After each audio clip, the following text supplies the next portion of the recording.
Reports still coming in that Darren is still a noob. Breaking news. Barjo is a noob. Hashtag the Jube. Ah, great job, Hex. Thanks. Very professional. Well, now it's time to build some spaceships and fight off traitorous mutineers in Defect. Oh, well done. Defect is an Australian-made game about building and designing your own spacecraft and taking it into battle in top-down 2D twin-stick style combat. The twist is at the end of every mission, your crew will defect and steal your ship, forcing you to fight against them at the end of the next mission. You think you'd learn to stop hiring Space David Bowie after he stole your ship again and again and again?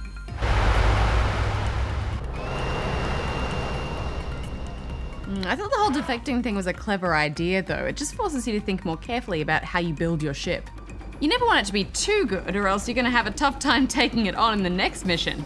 But then it gives you that little bit of incentive to try and build a better ship every time. Affirmative. And I enjoyed that missions all seem to throw wildly different objectives at you, meaning you'll need very different ship designs to tackle each one. You can't ever come up with a generic design that works for everything. That's right, and it doesn't mean there's a lot of trial and error in each mission to get a feel for what kind of ship will do the job. Mission descriptions often give you a hint about what kind of ship you'll need, but I would have liked it if they gave you some recommended stats for you to try and design your ship around. Even so, it was always fun tweaking designs and going in for another run. It is a hard game, though. We played this on normal difficulty and it bordered on being quite frustrating, so definitely switch to easy if you find you're struggling. Early on especially, you'll find your ship can be taken out by a lot of things in one hit. It sucks when you've almost got through a mission only to be taken out by one missile or the exploding wreckage of another ship.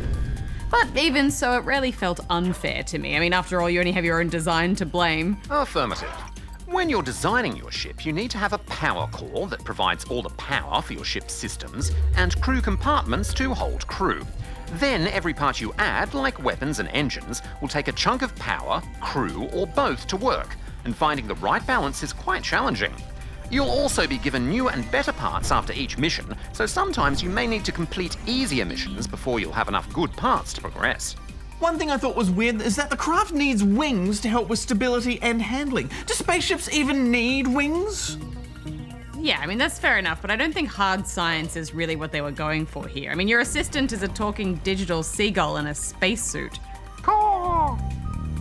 Definitely, this is a far cry from a rocket science simulator like Turbo Space Program. Here you can just whack parts together, and as long as it's all touching and fits within your crew and power budget, you're good to go. And there are loads of parts that will let you recreate just about any famous spaceship you can think of.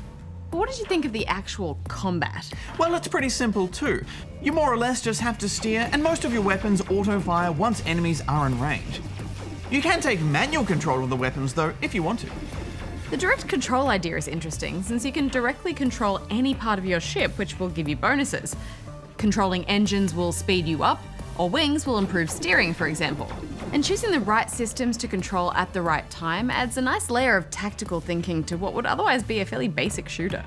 Outside of the campaign, there's also a challenge mode, which lets you face off against your friends' ships, fight in a survival wave mode, or take on campaign missions with no spending limit.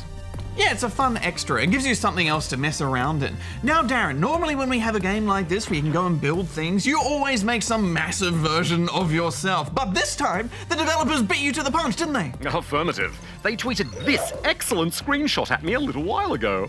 I don't think I could have made a better likeness of myself if I tried. Did you try, though? Affirmative. Behold, Battle Station Darren!